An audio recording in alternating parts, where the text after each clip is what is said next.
Hei, ngecoh. Hei, Cik Mae kita ni. Ikan apa, Cik Mae? Cik Mae, aduh, nama elok Cik bagi. Ikan teroboi. Abang Mail kita, ha? Oh, ikan kelabah. Okey, jom. Alhamdulillah, hari ni kita datang ke Bendang Kerin ni untuk mengambil ikan daripada sahabat kita. Ikan apa? Ikan kelabah, Cik, ha? Ikan kelabah. Okey, ikan kelabah ada, udang ada, semua pelbagai lah. Okey, saya timbang dulu. Ikan kelabah ni nak tengok berapa kilo agak-agaknya. 3 kilo 600. Okey, 3 kilo 600. Kelabah 3 kilo 600. Okey, letak je sebelah tu dulu. Okey, saya timbang pula kelabah yang ni. Okey, kelabah ni berapa kilo? Okey, 2 kilo 400. Okey, masuk sekali dalam tu. Masuk sekali dalam tu nanti. Okey, yang ini baung baung ori. Okey, 1 kilo 400. Okey, 1 kilo 400. Okey. Alright. Okey, masuk dulu dalam tu. Masuk je tak apa.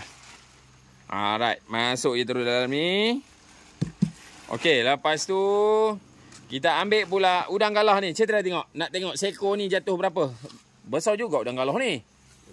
Dah lemah. Dia tak ada oksigen. Okey, 200 gram. Padu. Seko 200 gram lama kau mah udang galah kau mah. Ngeletik. Mengeletik. Udang galah.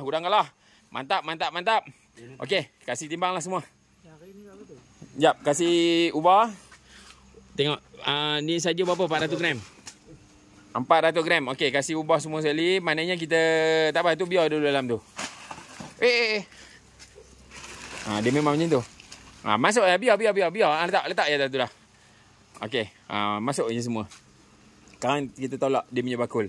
Kita tengok berapa ratus gram semuanya. Sekilo lebih ada, cok. Besar-besar semua, gendeng-gendeng.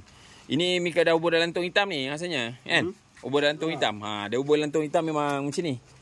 Okey, ambil yang besar-besar dulu. Dah kena dah. Okey, ambil yang besar-besar dulu. Kita tengok satu. Banyak dekat 2 kilo.